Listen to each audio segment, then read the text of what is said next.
ថ្ងៃពុធទី23ខែមេសាឆ្នាំ2025នៅទីស្នាក់ការសាខាបករបស់ក្នុងកម្ពុជាខេត្តគូរៀងបានធ្វើពិធីចេញលទ្ធផលឆ្នោតវត្ថុអនុស្សាវរីយ៍លើកទី35ក្រុមអធិបតីភាពលោកជំទាវឌូវណ្ណាប្រធានកិត្តិយសសាខាកាកបាទក្នុងកម្ពុជាខេត្តគូរៀងអាយដាមពេញពូសាប្រធានគណៈកម្មាធិការសាខាព្រមទាំងអាយដាមលោកជំទាវគណៈកម្មាធិការសាខាក្នុងពិធីនេះដែរក៏មានការអញ្ជើញចូលរួមពី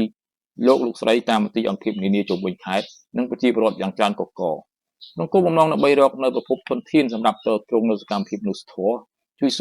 យសង្គ្រោះដល់ប្រជាពលរដ្ឋដែលរងគ្រោះដោយសារគ្រោះមហន្តរាយផ្សេងៗនិងដើម្បីសងសំណាងត្រូវរង្វាន់បានតាមរយៈការជឿស្លឹកឆ្នោតចំពោះថវិកាដែលទទួលបានពីការចំណេញក្នុងសេវាកម្មនេះសាខានឹងផ្ដល់ជូនទៅអនុសាខាទាំង8ក្នុងស្រុកដើម្បីប្រើប្រាស់ក្នុងការឆ្លើយតបដល់ជនរងគ្រោះមហន្តរាយនៅតាមសហគមន៍របស់ខ្លួនមុនចេញលទ្ធផលឆ្នោតអាយដាមពេញពូសាបានមានប្រសាសន៍ថាអស់រយៈពេល17ឆ្នាំកន្លងផុតទៅហើយចាប់ពីឆ្នាំ2007ដល់ឆ្នាំ2025ជារៀងរាល់ឆ្នាំសាខាបានធ្វើពិធីចេញលទ្ធផលឆ្នោតវត្ថុអនុស្សាវរីយ៍មានចំនួន2លើកក្នុងមួយឆ្នាំក្នុងរយៈពេល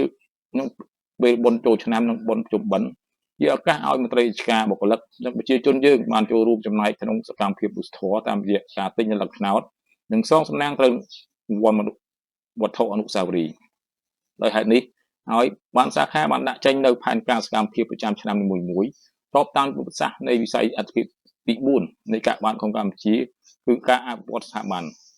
ការចេញស្លឹកឆ្នោតនេះមិនមែនសម្រាប់ក្រុមហ៊ុនឬបុគ្គលណាម្នាក់ឡើយគឺអនុវត្តក្នុងចលនាកាកបាទក្រហមនៃការងារពីកងរមូលធិដើម្បីត្រួតត្រងសកម្មភាពនោះស្ធរនៅថ្នាក់សាខានិងអនុសាខាកាកបាទក្នុងកម្ពុជាក្នុងស្រុកទាំង8ហើយដល់ប្រធានគណៈកម្មាធិការសាខាសូមសម្ដែងនៅការអបសាទរបាទគុំនឹងវិយតម្លៃខ្ពស់ចំពោះអាយដាមលោកទាវលោកស្រីថ្នាក់ដឹកនាំនិងមន្ត្រីរាជការបុគ្គលិកកងកម្លាំងទាំង3ប្រជាពលរដ្ឋនៅតាមក្រុងស្រុកដែលកន្លងមកក៏ដូចជាបច្ចុប្បន្នតែងតែបានជួយគ្រប់គ្រងនិងទិញលទ្ធឆ្នោតវត្ថុអនុស្សាវរីយ៍ក្នុងការចូលរួមចំណែកធ្វើវិភាគទានតាមលទ្ធភាពទោះតិចឬច្រើនតាមឆន្ទៈផ្ទាល់ខ្លួន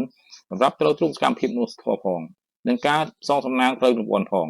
នេះជាកាយវិការដ៏ល្អប្រពៃគួរឲ្យកោតសរសើរនិងមានមោទនភាពណាស់សម្រាប់ខេត្តស្វាយរៀងរបស់យើង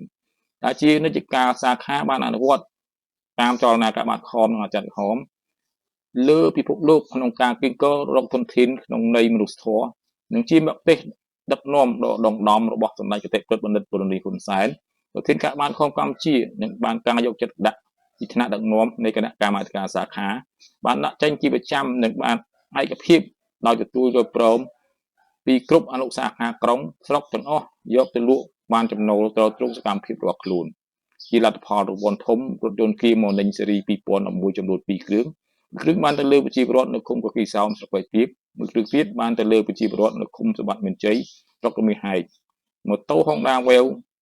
110ស៊េរី2025ចំនួន3គ្រឿងបានទៅលើមន្ត្រីនៃស្នងការដ្ឋាននគរបាលខេត្តមួយគ្